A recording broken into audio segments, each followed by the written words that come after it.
Charlie Chaplin, 1889–1977. Charlie Chaplin was a comedic British actor who became one of the biggest stars of the 20th century's silent film era. Who was Charlie Chaplin? Charlie Chaplin worked with a children's dance troupe before making his mark on the big screen. His character, the tramp, relied on pantomime and quirky movements to become an iconic figure of the silent film era. Chaplin went on to become a director, making films such as City Lights and Modern Times, and co-founded the United Artists Corporation.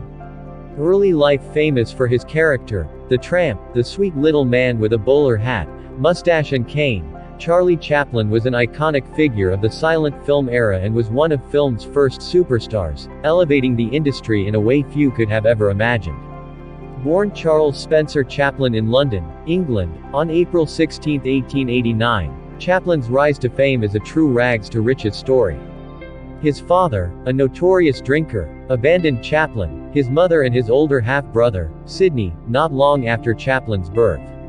That left Chaplin and his brother in the hands of their mother, a vaudevillian and music hall singer who went by the stage name Lily Harley.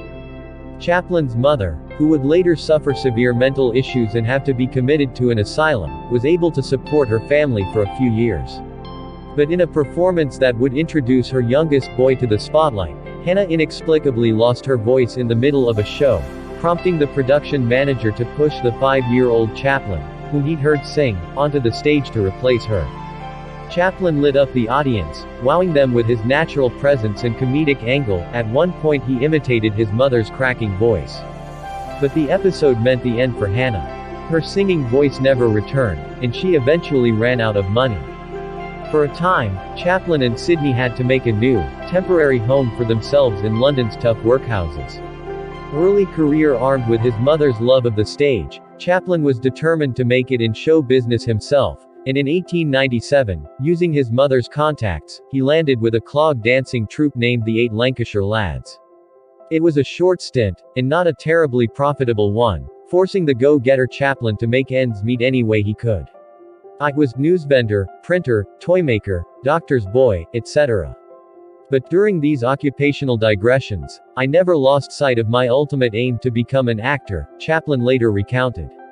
So, between jobs I would polish my shoes, brush my clothes, put on a clean collar and make periodic calls at a theatrical agency. Eventually, other stage work did come his way. Chaplin made his acting debut as a pageboy in a production of Sherlock Holmes. From there, he toured with a vaudeville outfit named Casey's Court Circus and in 1908 teamed up with the Fred Carnot pantomime troupe, where Chaplin became one of its stars as the drunk in the comedic sketch A Night in an English Music Hall. With the Carnot troupe, Chaplin got his first taste of the United States, where he caught the eye of film producer Max Sennett, who signed Chaplin to a contract for $150 a week. Film career. In 1914, Chaplin made his film debut in a somewhat forgettable one-reeler called Make a Living. To differentiate himself from the clan of other actors in Sennett films, Chaplin decided to play a single identifiable character, and The Little Tramp was born, with audiences getting their first taste of him in Kid Auto Races at Venice 1914. Over the next year, Chaplin appeared in 35 movies, a lineup that included Tilly's Punctured Romance, film's first full-length comedy. In 1915, Chaplin left Sennett to join the S&A Company, which agreed to pay him $1,250 a week.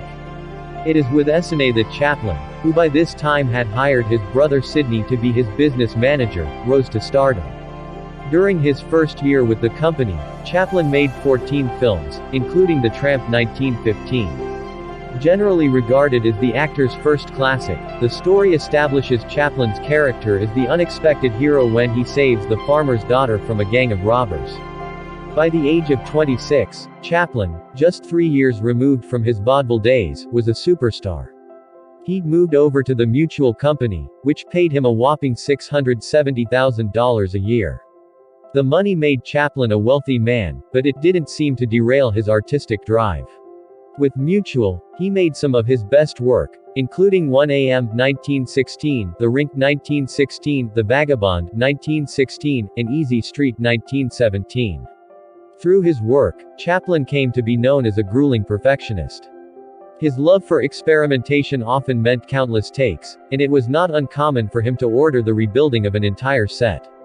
Nor was it uncommon for him to begin filming with one leading actor, realize he'd made a mistake in his casting and start again with someone new. But the results were hard to refute. During the 1920s, Chaplin's career blossomed even more. During the decade he made some landmark films, including The Kid 1921, The Pilgrim 1923, A Woman in Paris 1923, The Gold Rush 1925, a movie Chaplin would later say he wanted to be remembered by, and The Circus 1928. The latter three were released by United Artists, a company Chaplin co-founded in 1919 with Douglas Fairbanks, Mary Pickford, and D.W. Griffith.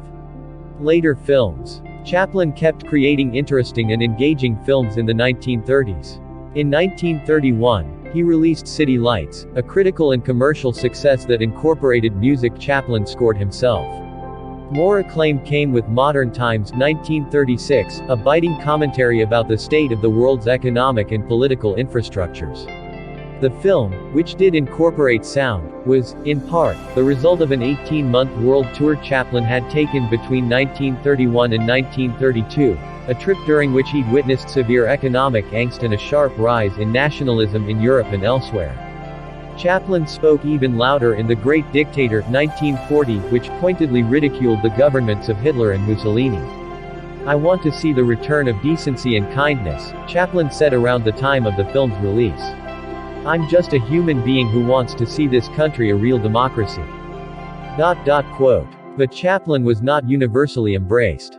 His romantic liaisons led to his rebuke by some women's groups, which in turn led to him being barred from entering some U.S. states. As the Cold War age settled into existence, Chaplin didn't withhold his fire from injustices he saw taking place in the name of fighting communism in his adopted country of the United States. Chaplin soon became a target of the right-wing conservatives. Representative John E. Rankin of Mississippi pushed for his deportation. In 1952, the Attorney General of the United States obliged when he announced that Chaplin, who was sailing to Britain on vacation, would not permit him to return to the United States unless he could prove moral worth. The incensed Chaplin said goodbye to the United States and took up residence on a small farm in Corsier-sur-Bavay, Switzerland. Final years and death. Nearing the end of his life, Chaplin did make one last visit to the United States in 1972, when he was given an honorary Academy Award. The trip came just 5 years after Chaplin's final film, A Countess from Hong Kong, 1967, the filmmaker's first and only color movie. Despite a cast that included Sophia Loren and Marlon Brando, the film did poorly at the box office. In 1975, Chaplin received further recognition when he was knighted by Queen Elizabeth II. In the early morning hours of December 25, 1977, Chaplin died at his home in Corsier-sur-Bavay, Vaud, Switzerland. His wife, Una, and 7 of his children were at his bedside at the time of his passing. In a twist that might very well have come out of one of his films, Chaplin's body was stolen not long after he was buried from his grave near Lake Geneva in Switzerland by 2 men who demanded $400,000 for its return. The men were arrested and Chaplin's body was recovered 11 weeks later. Wives and children. Chaplin became equally famous for his life off-screen. His affairs with actresses who had roles in his movies were numerous. Some, however, ended better than others. In 1918, he quickly married 16-year-old Mildred Harris.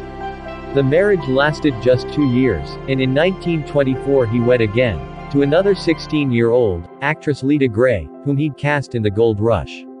The marriage had been brought on by an unplanned pregnancy, and the resulting union, which produced 2 sons for Chaplin, Charles Jr. and Sidney, was an unhappy one for both partners. They divorced in 1927. In 1936, Chaplin married again, this time to a chorus girl who went by the film name of Paulette Goddard. They lasted until 1942. That was followed by a nasty paternity suit with another actress, Joan Barry, in which tests proved Chaplin was not the father of her daughter, but a jury still ordered him to pay child support. In 1943, Chaplin married 18-year-old Una O'Neill, the daughter of playwright Eugene O'Neill. Unexpectedly, the two would go on to have a happy marriage, one that would result in 8 children. Created by dreamer J.M.